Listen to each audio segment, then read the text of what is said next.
Querida bastonária Paula Franco, dear friend Alan Johnson, here we are again. Thank you for being at home. You are at home, you know it. You, your wife, your family. It's your country too. Eu não podia faltar a este momento.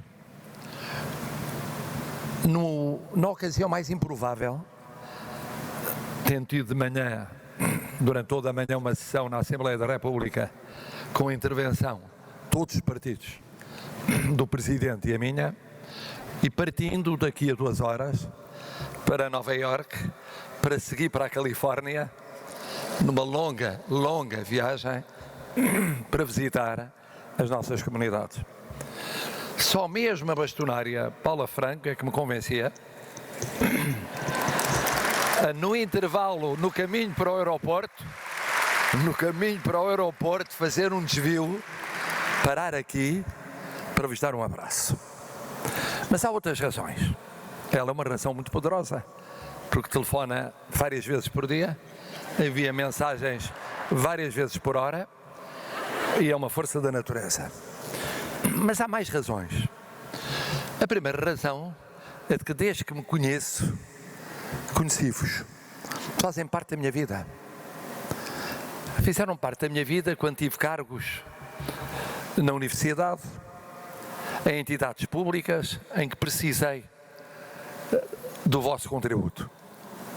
Em cada esquina havia uma ou um contabilista certificado. Continuei a precisar quando fui responsável por fundações, ou passei brevemente por responsabilidades empresariais no domínio da comunicação social. Ao meu lado havia uma ou um contabilista certificado. E foi assim comigo e é assim na vida de todos os portugueses. E é assim na vida de todos os cidadãos em todo o mundo. Não prescindem do vosso papel. É tradicional dizer-se que a vida antigamente precisava de um médico de família, de um farmacêutico de família, de um advogado de família. Bom, verdadeiramente o que se precisa é de um contabilista certificado de família. Porque precisam as grandes empresas, precisam as pequenas empresas, precisam as médias empresas, precisam as startups.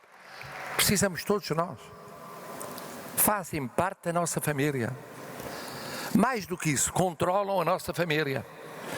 Sabem mais de nós do que nós sabemos. Porque estão atentos àquilo que nos escapa. A vossa função é ver mesmo aquilo que quem deveria ver não viu. E chamar a atenção. Com paciência. Com aquilo que os anglo-saxónicos chamam compassion, que às vezes é também compaixão. É preciso ter a tolerância para com a falta de paciência daqueles ou daquelas com quem contactam. Isto é, tem um poder enorme na nossa vida. Tão enorme, que há pouco, precisamente, à saída da Assembleia, alguém me disse: mas isso é a corporação mais importante de Portugal. São 58 mil. E eu de repente percebi 2 coisas. Primeiro, porque é que há quem esteja preocupado com o vosso poder. Segundo, porque é que têm de ser humildes por causa do vosso poder. Quanto mais poder se tem, mais humilde se deve ser. Para não subir à cabeça.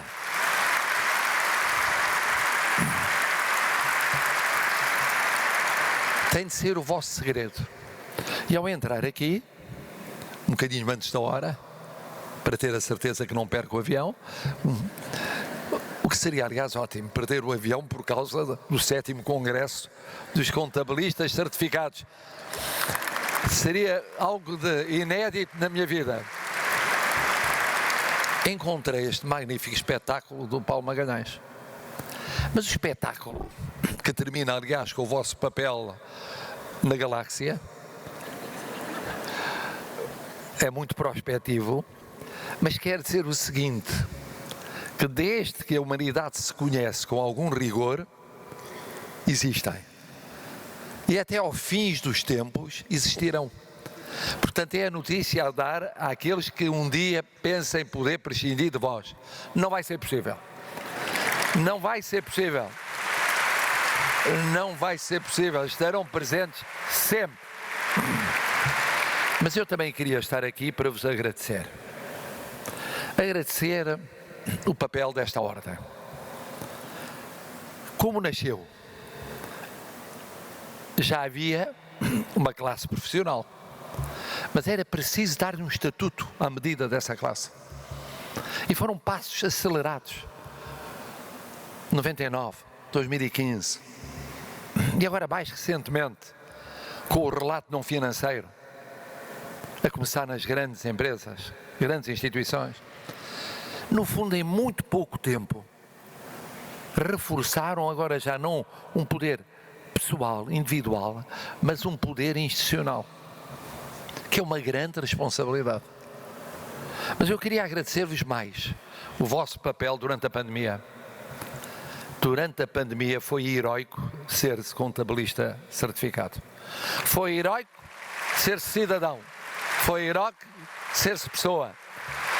Agora imaginem o que é, fechados, isolados, continuarem a exercer a profissão, atentos a tudo. Mesmo aquilo que é mais fácil de acompanhar presencialmente. No meio da doença, nunca desmobilizaram, nunca desistiram, nunca fraquejaram no cumprimento dos vossos deveres. É fácil dizer isto, porque um pouco, por toda a parte, todos os cidadãos viveram essa experiência. Só que a vossa responsabilidade é maior. Se falharem, serão os primeiros a serem apontados como responsáveis, porque não viram aquilo que deviam ter visto e que os outros não viram. E não era desculpa o estarem isolados profilaticamente.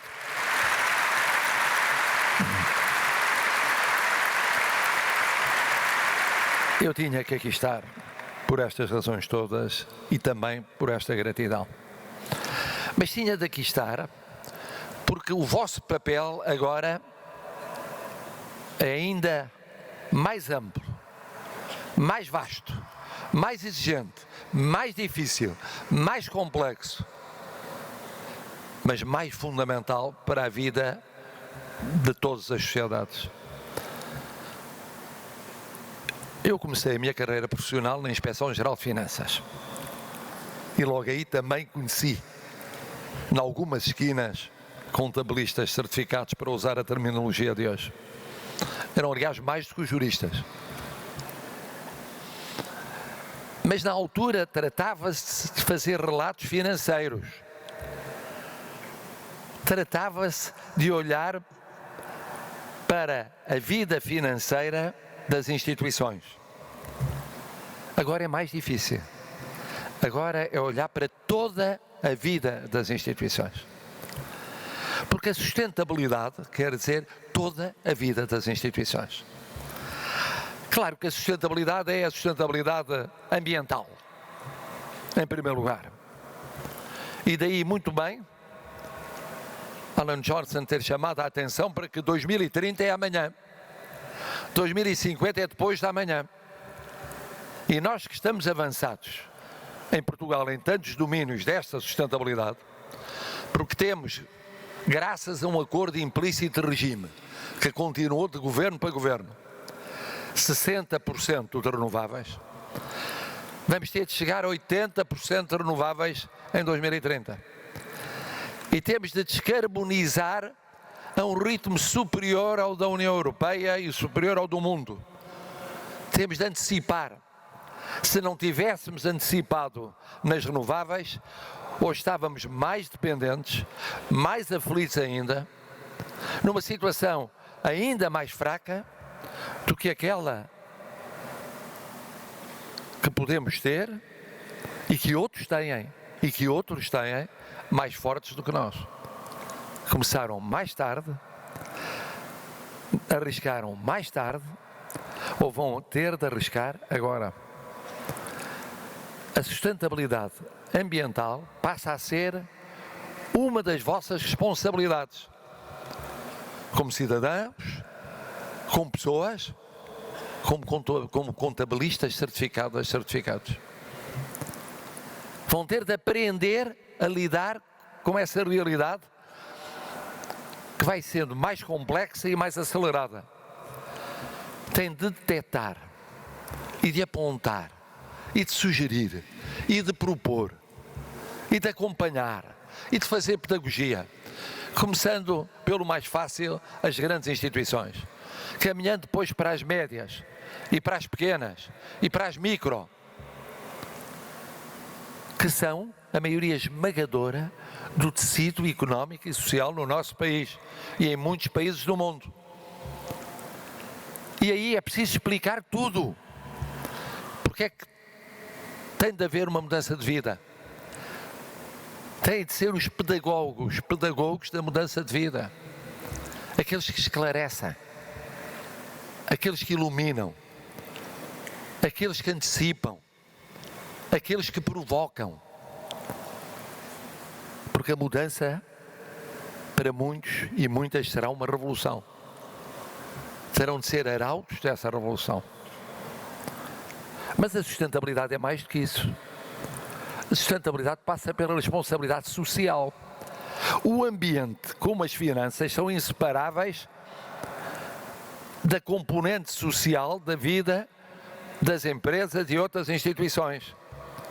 Uma empresa que falha na responsabilidade social, falha na sua responsabilidade financeira. Não são compartimentos estanques, separados. Uma empresa que não é capaz de criar um ambiente humano fundamental para poder se ingrar e ter sucesso, falha. Uma empresa ou uma instituição que não olha para a comunidade em que se integra, que é indiferente à pobreza, é indiferente às desigualdades, é indiferente às injustiças, é indiferente àquilo que vai da saúde à educação, ao bem-estar daqueles que a integram, está a falhar muito do fundamental. Está a falhar na produtividade, está a falhar nos indicadores financeiros, pode não perceber, mas está a falhar. Mais tarde ou mais cedo, compreende. E por isso, nos tais 3 P's que bem conhecem da sustentabilidade, pois o ambiental é fundamental, planeta só há um, mas as pessoas são, se possível, ainda mais fundamentais. Porque olhar para o planeta é inevitável. Não esquecer as pessoas é, se possível, eticamente ainda mais exigente. Passa por vós. Passa por vós. Como passa por vós o acompanhamento da chamada governança. Não é indiferente para a responsabilidade financeira de uma empresa ou de uma outra instituição a forma como é governada, como se organiza para enfrentar os problemas, como acompanha a mudança à sua volta, como não fica estagnada, agarrada a modelos que já não acompanham o ritmo do mundo. No caso português, do mundo, da Europa, de Portugal. E de países como os países de língua oficial portuguesa, e de países como os países ibero-americanos, e de países com os quais temos parcerias um pouco por todo o mundo. E esta exigência é fundamental. A sustentabilidade passa por aí. Dir-me-ão, mas a responsabilidade não é toda nossa, não. Há muita responsabilidade dos poderes públicos. Há responsabilidade dos poderes públicos quando, relativamente a um investimento, que é um investimento estrutural para o médio ou longo prazo, se muda de critério de cada vez que muda o governo. Se recomeça de novo por cada legislatura. E por isso eu folgo, Por isso eu folgo com a capacidade que houve de regime para haver continuidade, sustentabilidade em alguns domínios de inovação no conhecimento, nos centros de excelência, de inovação na energia, de inovação em alguns domínios da cultura, de inovação naquilo que é verdadeiramente estrutural. E folgo com ser possível, aparentemente e finalmente, podemos saber quando é que avança um investimento estrutural e avança consensualmente, que é um investimento aeroportuário prometido há não sei quantos anos e que se espera que não demore décadas ou eternidades a concretizar-se por falta de sustentabilidade na visão dos responsáveis políticos.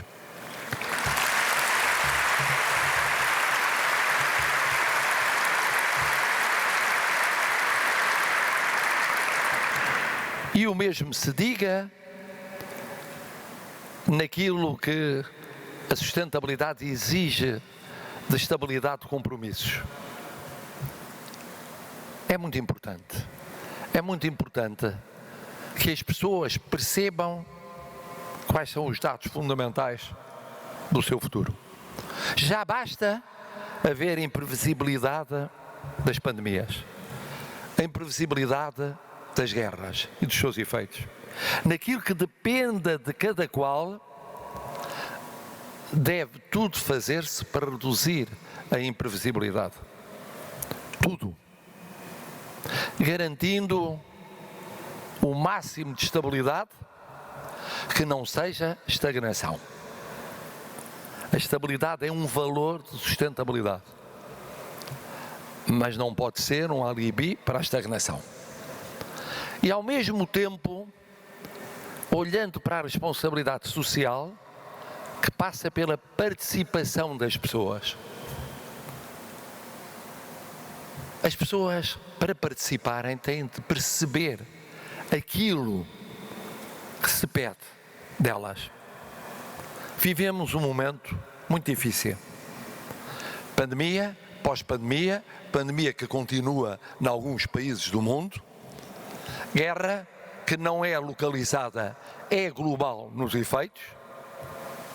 Nestes momentos, tudo o que seja, quando se decide para as pessoas, fornecer às pessoas o máximo de informação acerca dessa decisão, é incluí-las no processo de decisão também. A responsabilidade social passa por aí. Há medidas que têm que ser tomadas agora, embora produzindo efeitos para o ano e nos anos seguintes. Pois é importante que se proporcione o máximo de elementos, de dados possível, mesmo que seja curto e limitado, para que as pessoas percebam o seu futuro. Se antecipa as medidas, deve antecipar-se também todo o esclarecimento acerca das medidas. Também isso cria sustentabilidade. Isto aplica-se a públicos, aplica-se a setor social, aplica-se a privados. E por isso é tão difícil gerir hoje.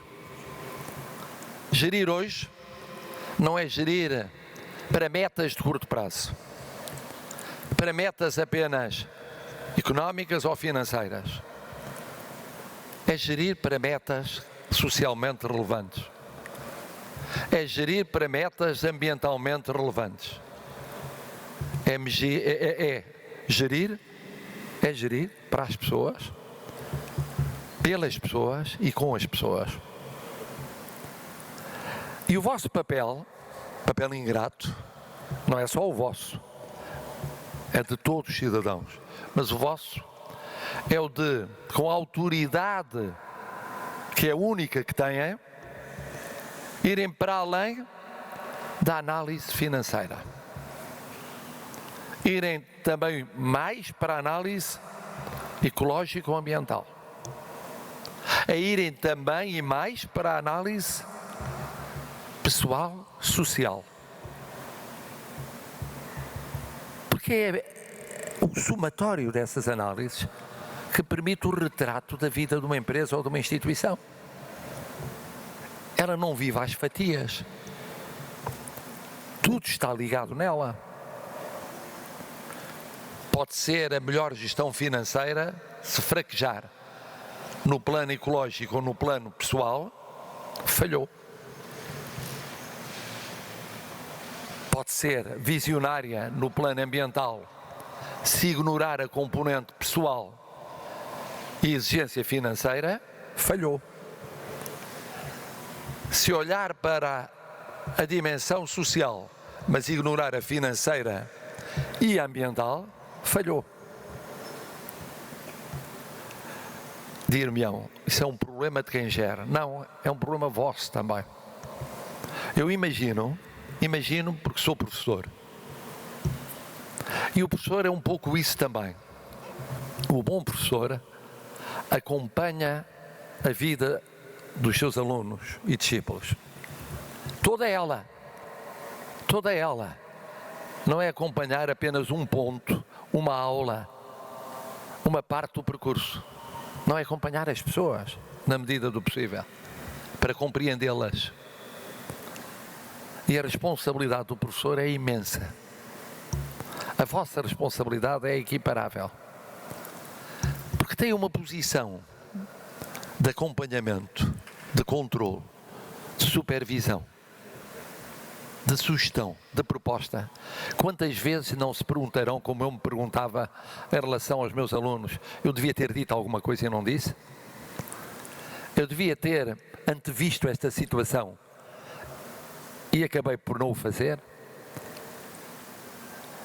Eu comodamente preferi deixar para o próximo relato uma referência àquilo que me parece que não está a correr bem na organização, não está a correr bem no plano pessoal e menos ainda no plano da sustentabilidade ambiental.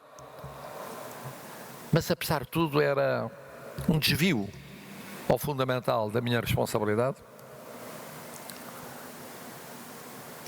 Estão a ver porque é que, sendo tão poderosos, a vossa responsabilidade é também tão relevante e tão responsabilizante. E por isso eu não podia deixar de aqui estar convosco. Porque se é verdade que são milhares e milhares e milhares e que contam de forma decisiva na vida de milhões, então o Presidente da República, que representa os milhões, tinha de aqui estar para sublinhar o vosso papel, para sublinhar o vosso poder, mas para sublinhar também a vossa responsabilidade. Sabem que ao Presidente da República nunca incomodará o serem poderosos, desde que sejam responsáveis. Desde que sejam responsáveis.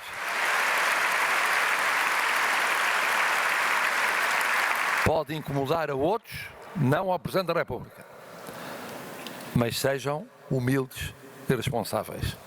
E sejam alegres como hoje se encontram. Há aqui o desconfinamento depois de anos sem congresso. Há aqui a redescoberta do reencontro,